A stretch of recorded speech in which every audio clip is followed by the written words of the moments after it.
Hello, hello! My name is Kallista, and welcome back to Dragon Age 2. In the last episode, we were just exploring the Hawk Estate, discussing what Amelia's been up to in the past 3 years, and apparently Bodan and Sandal are moving on. At long last, Amelia will be sad to see them go. Anything to say, my boy? The old lady is scary. There is no old lady, Sandal. How many times do I have to tell you that? What's this about? My boy sees things sometimes. Says he saw an old lady standing by his bed. She has a scary laugh. Yes, well, there you go.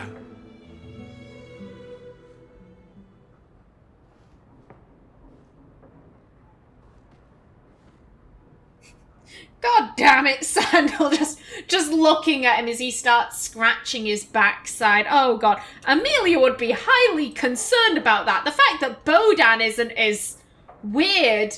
I'm pretty sure that the fan base has come to the conclusion that the scary lady that he's speaking about is Flemeth.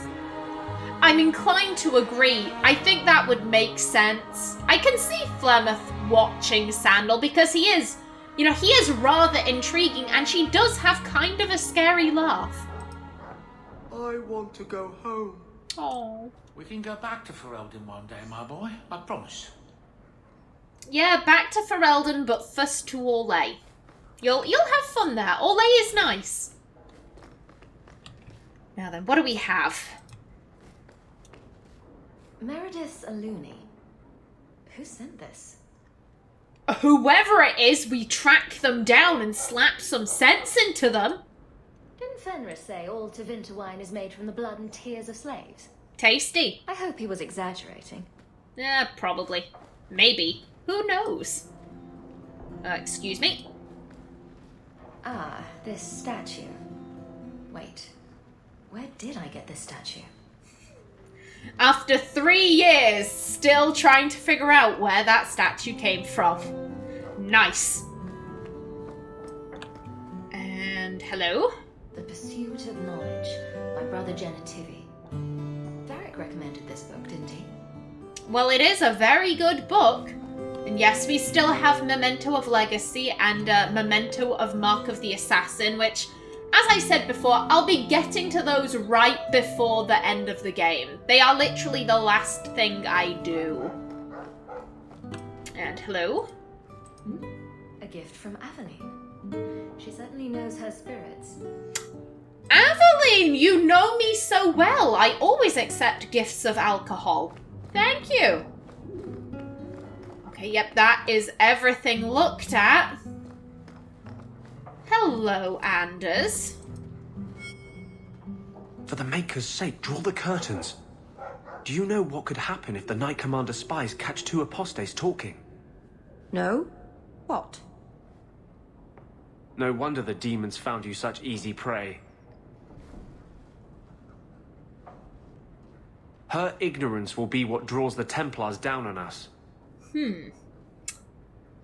It'll be fine. Things aren't that bad yet. The Templars should hunt her. Amelia does think this. The Templars should hunt her. The only reason that Amelia hasn't handed, Merrill in is because of Varric basically begging her not to. But apparently we have a gift for Anders, so that... I think Amelia...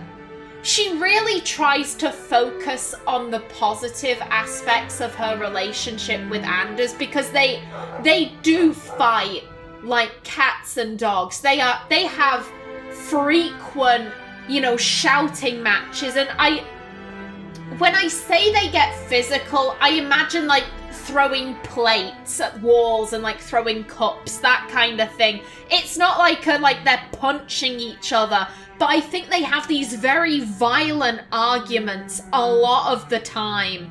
And, when they have good days, those days are amazing.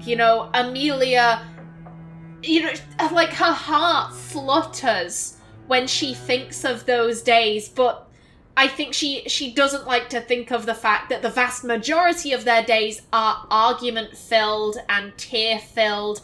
And, you know, oh God, what if he leaves me? If he leaves me, I'll never cope. Jesus, oh, what will I do? I need to apologize. Oh, this is so stupid. You know, like, it, as I said, not a healthy relationship. Artin and Alistair would look at these two and be like, the fuck is wrong with you? Why are you saddling yourself to this man? Why are you saddling yourself to this woman? You are not good for each other. And I think Amelia and Anders would say, well, who the fuck are you? Don't judge us. We get on just fine in our codependent, toxic relationship. Oh, dear. Well, if you're really worried about the Templars, have I got a deal for you? What is it? This key opens the cellars below the house here. You can get in from Darktown, if you ever need a quick escape. I will never understand how you can be so antagonistic by day, and so passionate by night. You'll understand when it's me Meredith is coming for. You won't be able to sit by so righteously.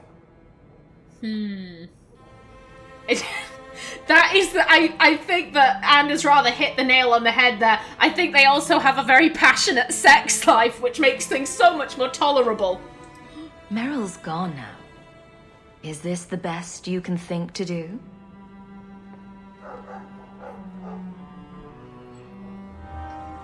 Oh, this is awful. Amelia, no. God damn it. Every time she has a romance scene, I'm like, Amelia, you make such awful, awful mistakes. Oh dear. Now then, apparently, I think we actually have a few codex entries. Aha. Mantle of the Champion. Champion. An honour unique to the Free Marches. Other terms of reverence suffer the stains of their holders, the lingering baggage of office and entitlement. But champion is not an appointment that can be sought. It cannot be owned or willed, and the process by which it is bestowed is not argued through policy or guile. It is earned with blood and sweat and leadership in times of great turmoil. Always worthy, as their deeds are of true importance, a champion is greeted not by debate, but by nods of reverence. The title was most recently granted in Tantervale, 882 Blessed, on the resolution of the bloody expansion of Navarra.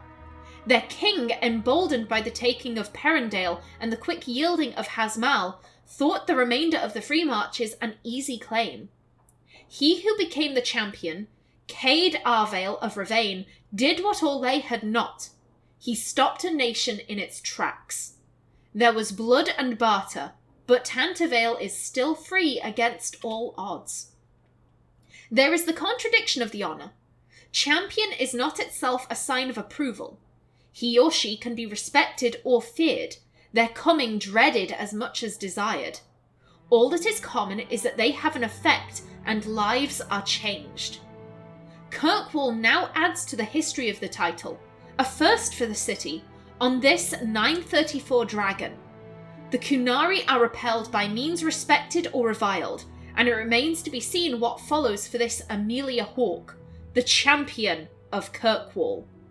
From The Champion, History, Ancient and Current, excerpted by Philum, a bard. And then let me see this.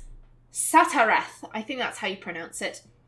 Kunari are a people of metaphors, and for them words have many meanings. Satareth, the name given by the Arashok to this axe, means that which upholds. It is the word for foundation, defender, and enforcer, all at once. Ooh. Let's see, what else do we have? Nothing under places. Okay, Anders, the last 3 years. After his attack on Ella, Anders lost interest in the cause of Mage Revolution. Convinced he was no better than an abomination, Anders was determined to gain mastery over the spirit inside him, or die trying. It is increasingly apparent that he is losing this struggle. Prone to wild mood swings between deep melancholy and manic determination, Anders has again taken up the mantle of mage freedom, though it is unclear whether this decision came from Anders or Justice. Amelia's status as champion has protected Anders from the attentions of the Templars, despite his increasing notoriety. Though they have lived openly together for some time, Anders remains uncomfortable in the spotlight Amelia's presence has cast him into. In private, though, he remains a tender and devoted lover. He has repeatedly declared that Amelia is the only reason he's retained any sanity at all. That's not healthy. That sounds sweet. It does. It sounds so sweet. It's not healthy. Please trust me. Trust me as someone who has been in this situation. It sounds so romantic. Oh, you're the reason I'm so happy. You're the reason that, oh, my world is bright. It sounds so lovely. But then when they have their down days, why aren't you making me happy? Why aren't you doing what you're supposed to be doing? You can't.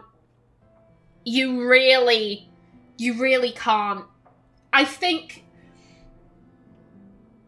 here's my views on relationships. You need to be good as a single unit before you can be good as a partnership. I don't like... It's a line that's so common in lots of, romantic films. You complete me. You complete me. No, that's bullshit. If you complete another person, you suddenly become responsible for their emotional well-being. And that should not be on you. That should be on them. They need to be a complete person. You need to be a complete person. You're not getting rid of parts of yourself so that you and this other person can form a single unit. You're bringing everything you have to form that pairing. You are still individuals, and it gives me such major flashbacks. My ex-boyfriend was it was a very toxic relationship. I see a lot of that in Amelia and Anders' relationship. That codependency. And I don't have the words. I truly don't. It's just, if you find someone speaking like this to you, ditch them. It'll sound cruel. I know it sounds cruel, but as soon as they start making you responsible for their happiness, you find yourself in this very, very unpleasant, very sticky situation, because if their world starts going tits up, it's on you. Suddenly everything is your fault. Even if it's, in my case, my ex-boyfriend's work started going to pot. He had this amazing job, and he really used to hold that over me because I was unemployed, that I bring all this money to the table, you don't bring anything, you should be so grateful that I would date someone like you. And then his work called him in and said, listen, we want to fucking fire you because you are the worst employee we have on the books. We can't because you're in a union, but we want to let you know how shit you are at your job. Please quit. Please just quit, because we can't fire you and we are going to make your job as unpleasant as possible. And he decided that was my fault. He took a lot of his, his, not necessarily his anger, that implies something that wasn't true. He took a lot of his frustrations and his sorrow out on me because I was responsible for his emotional well-being. And you're in a bind. There's nothing you can do. So that's why I say, if you find yourself in a relationship where, this kind of thing is being said, you need to run. Trust me, relationship advice with KallistaPlays. Run for the hills. Do not do what I did. I was stupid. I did an Amelia. I stayed. Don't. You need to run. Okie doke. Actually, did Anders have anything else to say? Let me just check. Our cause is nearly lost. Mate, it's your cause, not Amelia's. Alrighty then. Now, what are we doing this episode? To be brutally honest, I have no idea. Well, okay, Isabela still isn't in our party. In that case, let me grab y'all. And we can head to the Hanged Man, and we can pick up Isabela. There we go. Now then, first things first. Ooh.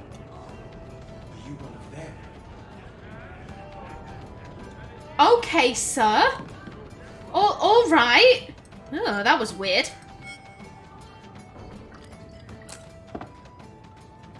Oh, that looks like the house special. Whiskey flavored with rat droppings. You don't have to keep checking up on me. I'm fine. Oh, no, she is, but we're gonna lie about it. I'm just here for the rat flavored whiskey. Right.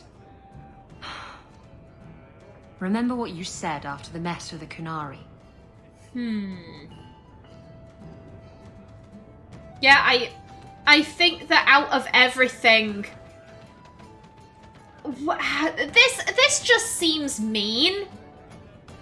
Amelia really admires Isabela, so I don't. And while this is true, it was Isabela's fault. Amelia despises the Kunari, so fuck it. It was their fault. It was absolutely their fault. Yeah, I do think that Amelia, you know, after everything was done, the Arashok was dead, I think Amelia would have been like, I'm so glad you're back. You know, you're one of my dearest friends. You know, I can't imagine, you know, my life without you here. You know, that kind of thing. I'm proud of you for doing the right thing. It may have been the right thing, but it was also the dumb thing.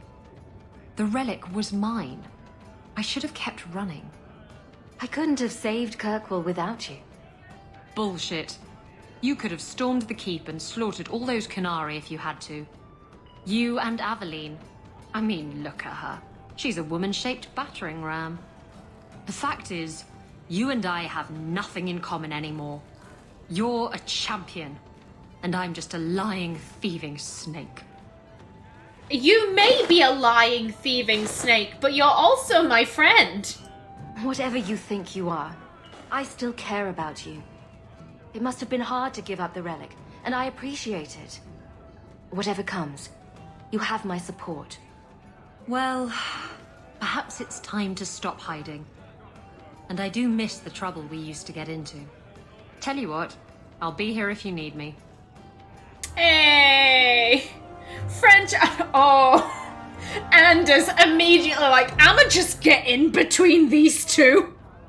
I know that was just the game putting him there. It could have been anyone. But for the story, you know, Anders doesn't necessarily trust Amelia and Isabela together. You know, he stopped them going out on these girls' nights. So he's just like, right, they're getting a bit too close. I'ma just get in between that. Oh, I love it. Now then, characters, where are you? Isabela, the last 3 years. Isabela's return during the Kunari crisis was surprising, most of all to Isabela herself. She blamed Amelia for inspiring her to such foolishness and seemed to regret exposing herself to danger. After the Arashok was killed, Isabela was seen in deep conversation with Amelia. The exchange ended as Isabela walked off, saying, "You're reading too much into it." That was the last anyone in Kirkwall saw of her for some time. Many believed she had left the Free Marches for good.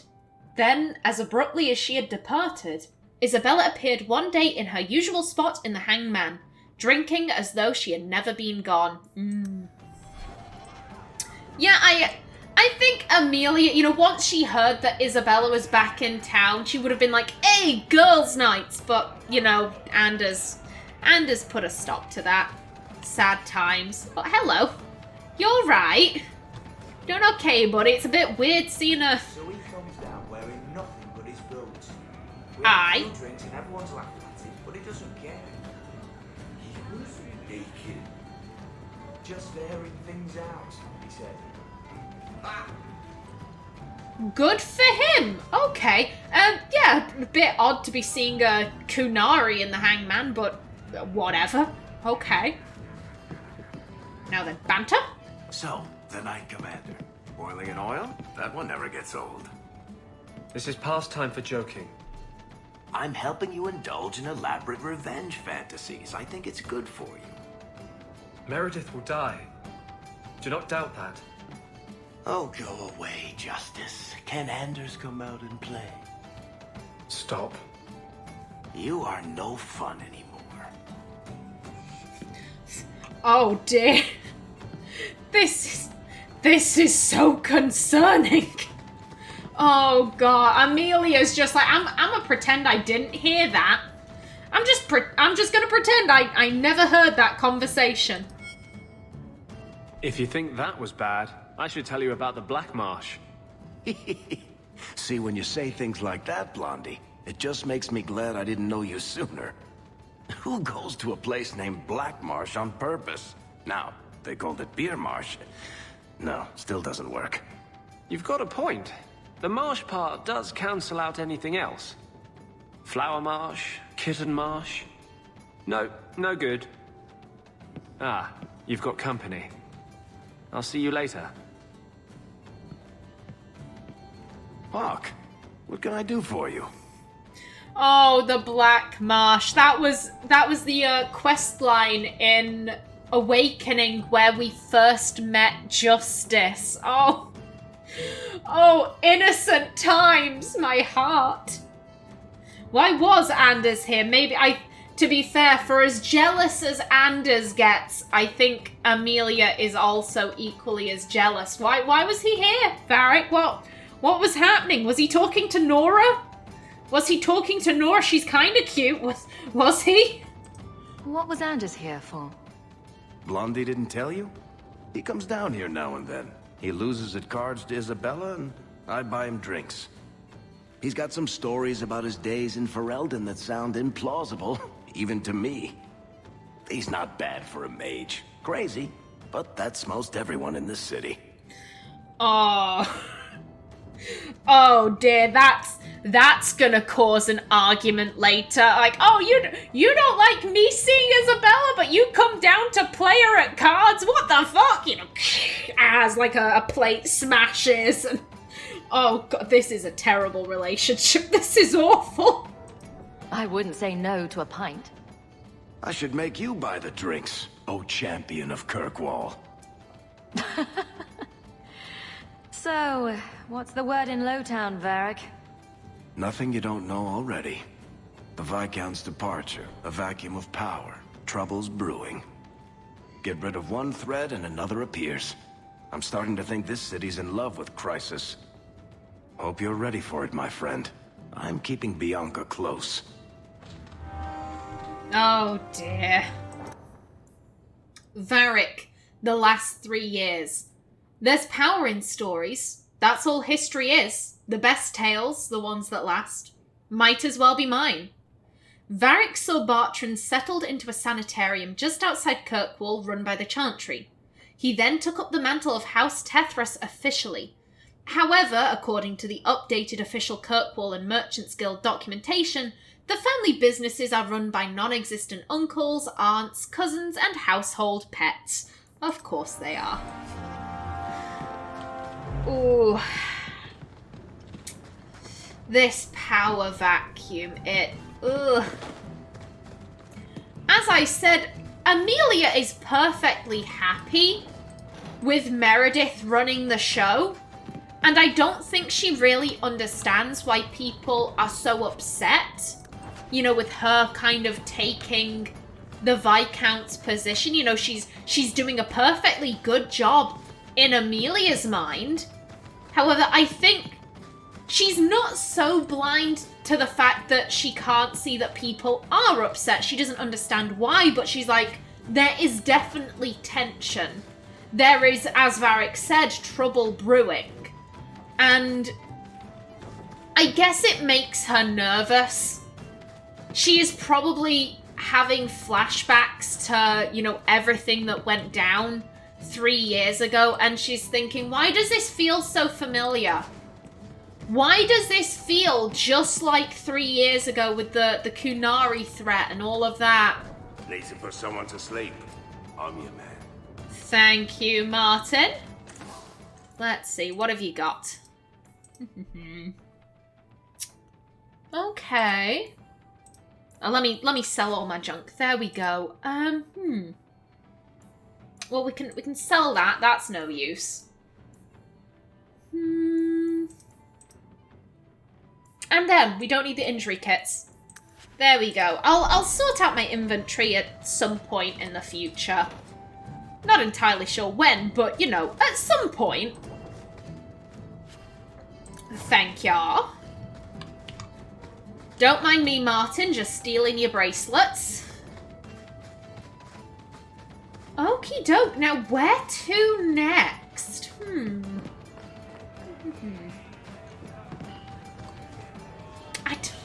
I think Amelia's just kind of like, why are you here? Like, let me have a chat with you. Was not expecting that voice out of him. Okay, if I remember correctly, morass. Basically, morass, it translates to nothing. If you remember in Trespasser, we hear 2 characters speaking to each other. I'm not going to say which, but they're speaking in Cunlat right at the end. The male says something, and then the female responds, Maras Kata, which means nothing has ended. Kata is the end, Maras is nothing, so nothing has ended. I love Cunlat. I love it so much. So yeah, his name literally means nothing. I seem to have in my head that he does speak to us at some point during Act 3.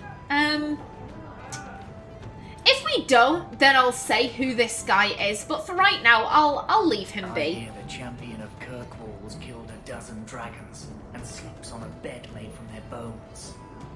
And I hear she uses the Arashok's skull as a gravy boat. You really believe everything you hear, don't you? Can confirm Amelia's bed is not made out of dragon bones, and she does not use the Arashok skull as a gravy boat. That would be foolish. She uses it as a fruit bowl. Now then, what quest do we have? Oh, buddy.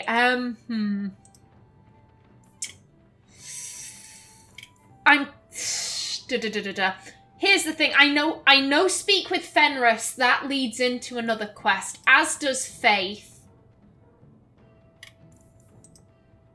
And I want to leave that. So you know what? We'll do Who Needs Rescuing. We're going to go check out the Wounded Coast. There we go. That sounds like a good idea to me. We also need to explore the city at night. Get the, what's it's called? Hold there! Oh. Who are you? The name's Evitz. As in Evitz Marauders. The folk you killed a few years back. Now you're going to die for what you've done. Flippin' heck, I was not expecting that. As I was trying to say, yeah, I also want to get the nighttime bandits done. I forgot what they're called. Gangs, there we go. I get there in the end. Come on, puppy. Go, go, go. And haste. There we are. And bugger off. Come on, take him out. There we are.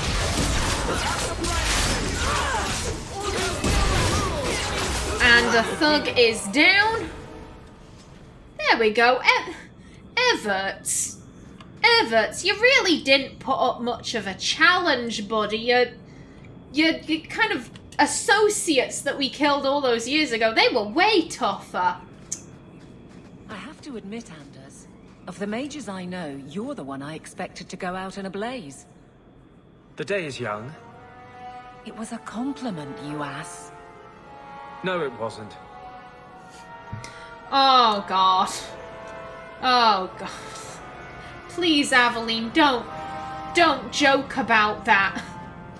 If Anders goes out in a blaze, like, Amelia's not gonna know how to cope. Hello? You there. Did my love send you? Will you take me to him? Your love? Either your father didn't give me the whole story, or I really, really hope you're talking about someone else. Fainriel, the man of my dreams. These brutes intended to take my maidenhood. As they argued about who would go first, I fainted. Then Fainriel spoke to me in a vision and told me not to fear. When I awoke, the men had slain one another. Please take me to Fainriel. I want to thank him properly. And Amelia is just standing here like, what the fuck? Fainriel can do that all the way into Vinter? He can make a lady faint and then make some guys kill each other? Oh god, no. Oh god, no. We have no reason to be rude to this lady. Like, we don't know where he is, and we're not gonna tell you, because you are some poor innocent woman. Just go back to your father. Just go back to your dad. I'm sorry, but I have no way to locate him. Hey, what did you do to my man? I'll kill you till you're good and dead. What the What? What? Okay. Okay, buddy.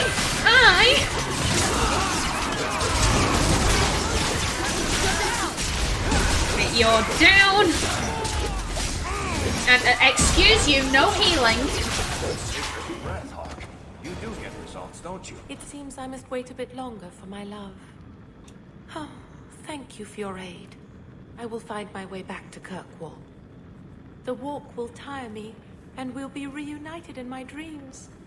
Fainriel, my love, I'm coming.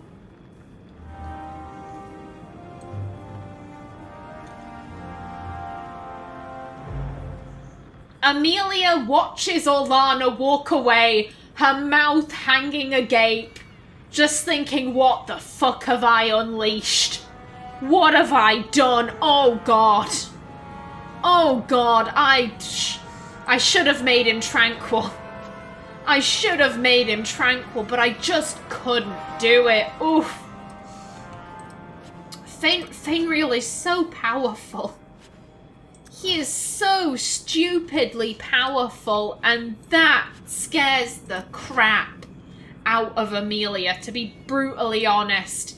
And with that, I am just about out of time for this episode. In the next one, we continue exploring the Wounded Coast. But until then, please remember to like if you enjoyed, leave a comment below, and if you wanted to subscribe, it would be very much appreciated. I've been Kallista. Thanks for watching, and see you in the next episode.